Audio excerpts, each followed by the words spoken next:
Romario shepherd last 2 ఓవర్లలో 60 runs ఏందయ్యా బాబు! ఆ కొట్టుడేంది, అసలు ఆ బ్యాటింగ్ ఏంది, అవకాశం రాలేదు నాకు ఆడడానికి అని చెప్పి యాంటీ ఫ్లవర్‌తో అంటున్నాడంట. నాకు అవకాశం రావట్లేదు ఆడదామంటే అని. టీంలోకి తీసుకున్నారు కానీ నాకు అవకాశం రావట్లేదు. ఇవాళ వచ్చింది ఏం చేశాడు? మడతెట్టేసి స్టేడియంలో అవతల పెట్టేశాడు బాల్స్ అన్ని. సిఎస్కే బౌలర్స్ని చితక్ కొట్టేశాడు లాస్ట్ 2 ఓవర్స్. వాళ్ళు ఎంత యాక్చువల్గా విరాట్ కోహ్లీ, బేతెల్ అవుట్ అయిన తర్వాత వాళ్ళిద్దరు మిగతా బౌలర్స్ అందరూ కట్టడి చేసిన విధానం మామూలుగా లేదు. అలాంటి సిచ్యువేషన్లో ఆర్సీబీ 159 దగ్గర ఆగిపోయింది 18 ఓవర్స్కి. అక్కడి నుంచి లాస్ట్ 2 ఓవర్స్ చూసుకుంటే 213 రన్స్కి పోయింది. ఇది మామూలు విషయం కాదు అసలు. ఎక్కడ జరగదు ఇంత దారుణమైన హిట్టింగ్ అనేది. రొమారియో షెపర్డ్ రాలేదు, అవకాశం రాలేదు అనుకుంటే వచ్చినప్పుడు మాత్రం చూపించాడయ్యా విశ్వరూపము. వేరే లెవెల్ అట్టే. చిత్త కొట్టుడు చిత్తక బాదుడు అంటారు కదా, ఇదనమాట. బాబా ఆయన స్కోర్ కొట్టిన విధానం అలాంటిది.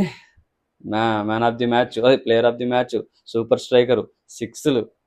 ఇది ఇంకా Ayush Mhatre is highlight of the match. 94 runs మామూలు విషయం కాదు. చిన్న ఏజ్ 17 ఇయర్స్ బాయ్ అనమాట. అంత మంచిగా ఆడడం అనేది, అంత కామ్గా షాట్స్ చాలా కనెక్టివిటీతో కొట్టడం అనేది చాలా మంచి విషయం చెన్నైకి.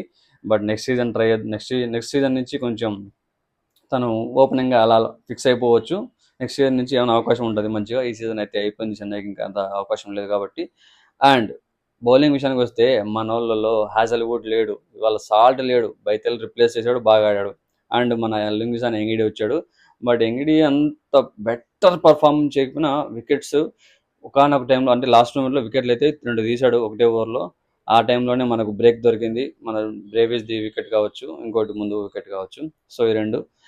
ఆ తర్వాత వచ్చేసిన మన యష్ దయాల్ మాత్రం లాస్ట్ ఓవర్లో ఎప్పుడు మన యష్ దయాల్ని నమ్ముకోవడం మనకు అదొక ఆనవాయితీ లాగా అయిపోయింది. లాస్ట్ ఇయర్ కూడా చెన్నైతో మనకి ఇదే మ్యాచ్లో, ఇదే బెంగళూరులో 2024లో జడేజా అండ్ ధోని ఉండగా స్ట్రైక్లో మ్యాచ్ గెలిపించాడు. సేమ్ ఇదే సిచ్యువేషన్లో జడేజా ధోని ఉండగా ధోనిని అవుట్ చేసేసి, అలాగే మన దుబే వచ్చినా కూడా నో బాల్ వేసి 6 కొట్టించినా కూడా తర్వాత బాల్స్ కవర్ చేసి ఆ యార్కర్లు కరెక్ట్గా వేసి స్కోర్ కొట్టకుండా ఆపాడు. She's the luck for RCB.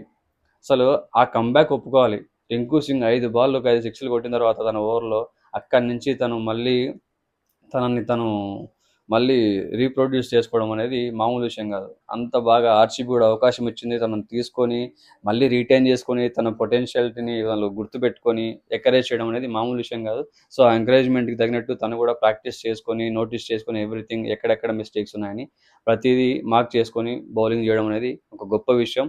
SL comeback కూడా ఒక మర్చిపోలేని ఒక ఇన్స్పిరేషన్ అనమాట. అది కూడా అది ఇన్స్పిరేషన్ తీసుకోవాలి. ఎక్కడ పడిపోయాడో అక్కడే లేచాడు అనమాట.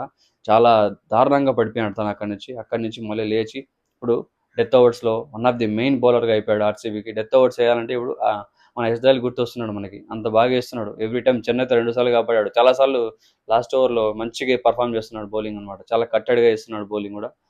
చాలా బాగా అనిపించింది ఎస్ఎల్ కూడా. సో మీరేమనుకుంటున్నారు ఈ మ్యాచ్లో ఈ ఎస్ దయాల్ గురించి కానీ అండ్ మన ఆర్సీబీ టీం గురించి? కామెంట్ చెప్పేసేయండి.